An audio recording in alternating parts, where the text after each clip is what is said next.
Maintenance of peace and orders is very essential in any society for human beings to live their life peacefully and without any fear of injury to their life, limbs and property. But this is only possible in the state where penal law is effective and strong enough to deal with the violation of law. Hello everybody, I am Sarita Gupta from Legal Wing. Today I will be discussing on the concept of actus reus. But before going to the topic, I would request you all to like our videos and subscribe our channel for more informative videos. In India, laws relating to criminal offences and punishment are dealt under the provisions of Indian Penal Code 1860. Before going to our topic, actus reus, we need to understand the term crime. So, a crime is said to be an act of commission or omission that is contrary to law, tending to prejudice the whole community, for which punishment can be inflicted as a judicial proceedings in the name of state. So here we get two terms, that is commission and omission.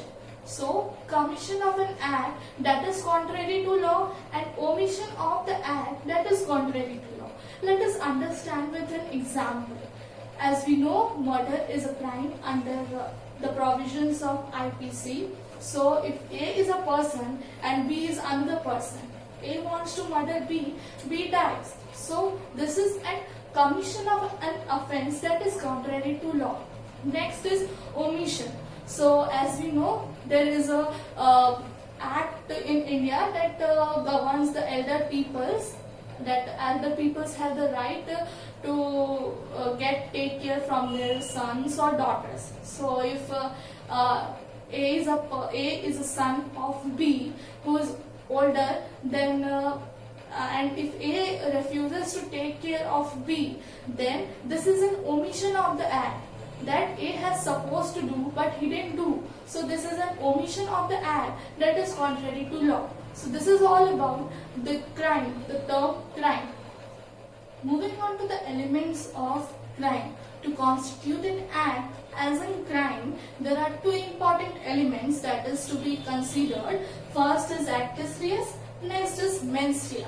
For general understanding, actus reus is a physical aspect of the crime and mens rea is the mental aspect of the crime. So in this video, we are focusing on the concept of actus reus only. Actus reus is a Latin term which means guilty act, that is a voluntary act that is a heart of a crime. The term voluntary is important requisite under the concept of actus reus. As earlier stated, it is often said that actus reus is a physical element of crime and mens rea is the mental element of crime.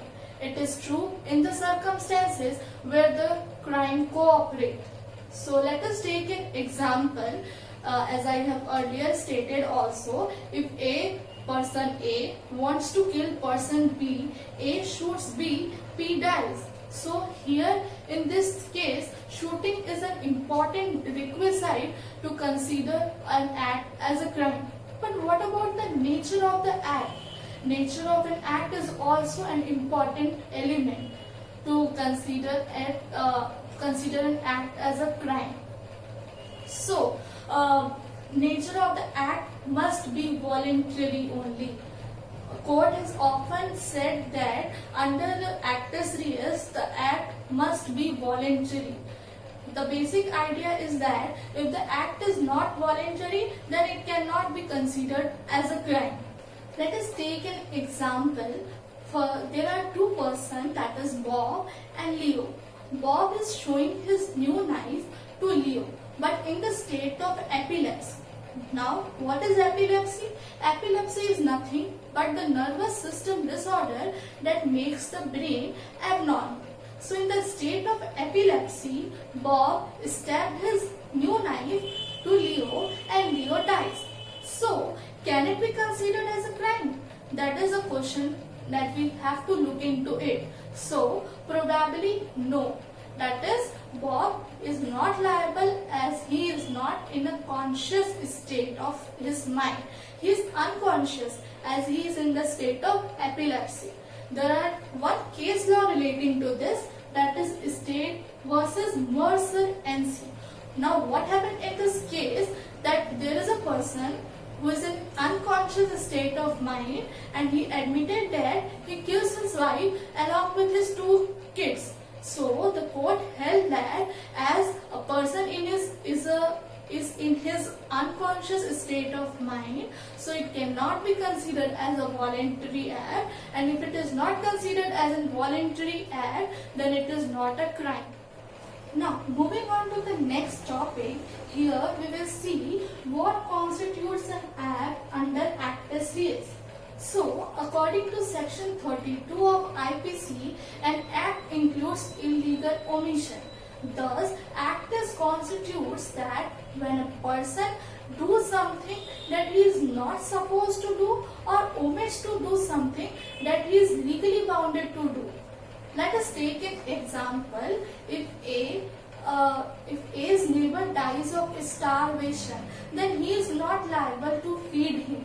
But if A let his wife and children go and suffer and dies from hunger and starvation, then A is liable as he has legal duty to perform for the life of their children and wife. Now let us look into what is the relationship between Actus Reus and Mens Rea. To make it simpler to understand, I have made an equation, that is Actus Reus plus Mens Rea is equal to crime. So let us understand this scenario with an example. Let us take, if A wants to kill B, but he has not taken any action to kill B. He is only thinking to kill B. That is only Mens Rea, but there is no action. So in this stage there is no crime. But let us say if A is found in the compound of B with a loaded pistol, so there is an action. So it can be considered, that is the act is considered as a crime because they are both the element. First Mens Rea and the Actus Reus. So there are 2 circumstances. First, if there is only Mens Rea. Let us say if A wants to rob a bank, but there is no action taken by A, so there is no crime. The second circumstance is if there is only act, that is Actus Reus, but if there is no intention. Let us say if an infant child is playing with a loaded pistol and it let go and another person dies, but infant child is not a conscious state of mind, as we have seen that there should be a conscious state of mind. So there is an act of shooting, but there is no intention of shooting. So intention also matters in this to constitute an act as a crime. Now, moving on to the cases relating to Actus Reus. First is Ashok Kumar Dixit versus the state of UP. In this case, court stated that Actus Reus is the non-mental element of a given crime. Moving on to the next case, that is Pyarli K. Tijani versus Mahadev Ramchandra Dange. The court held that what constitutes an offence under the Act is nothing more than Actus Reus and Mens Rea need not separately be established. Thank you everybody for your precious time. I would request you once again to like our videos and subscribe our channel, and don't forget to press the bell icon for more informative videos. Thank you.